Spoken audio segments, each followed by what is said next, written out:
परंतु स्मरण रहे, शत्रुता के लिए कभी शस्त्र मत उठाना हाथ में। शस्त्र उठाना सदैव शास्त्रों के सम्मान के लिए, धर्म की रक्षा के लिए।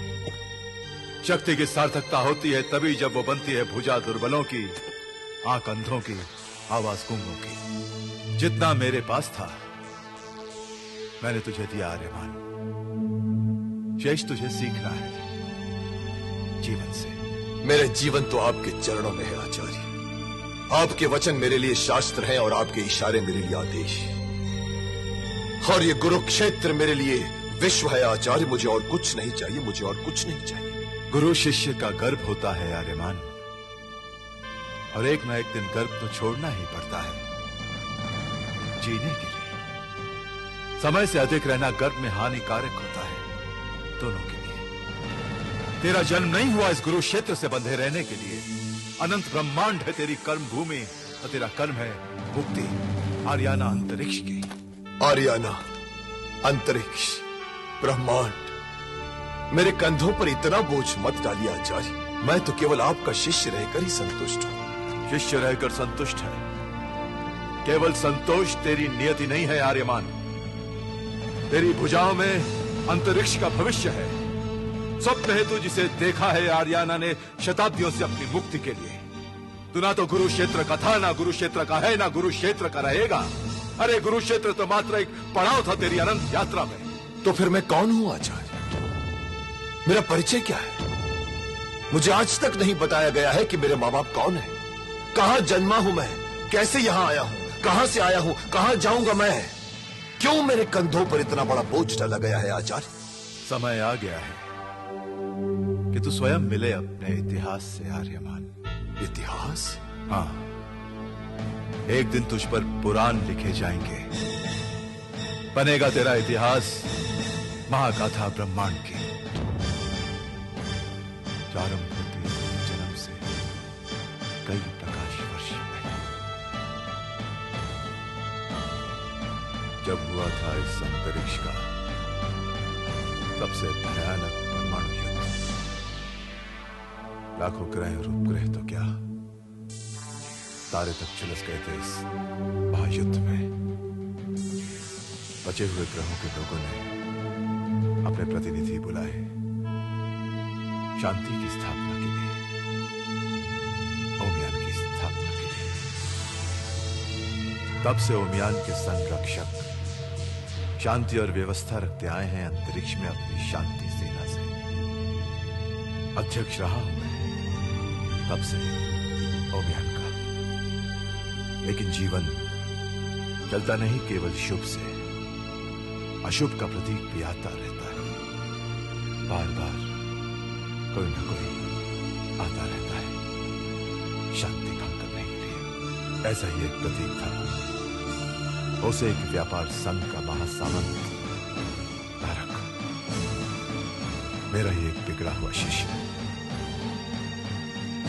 नारक अति महत्वाकांक्षी था। उसने मेरी शिक्षा का दुरुपयोग किया। अधिक धन कमाने की लालच में उसने कई व्यापारियों की हत्या कर दी और उनके व्यापार पर अपना अधिकार जमा लिया। उसने इतना धन इकट्ठा कर लिया कि थार नरेश चारांत को भी चालाकी से अपने जाल में फंसा दिया और जीवन उपयोगी थारस पर अपना ठेका जमा लिया। समस्त ब्रह्मांड में वो अपनी मनमानी करने लगा।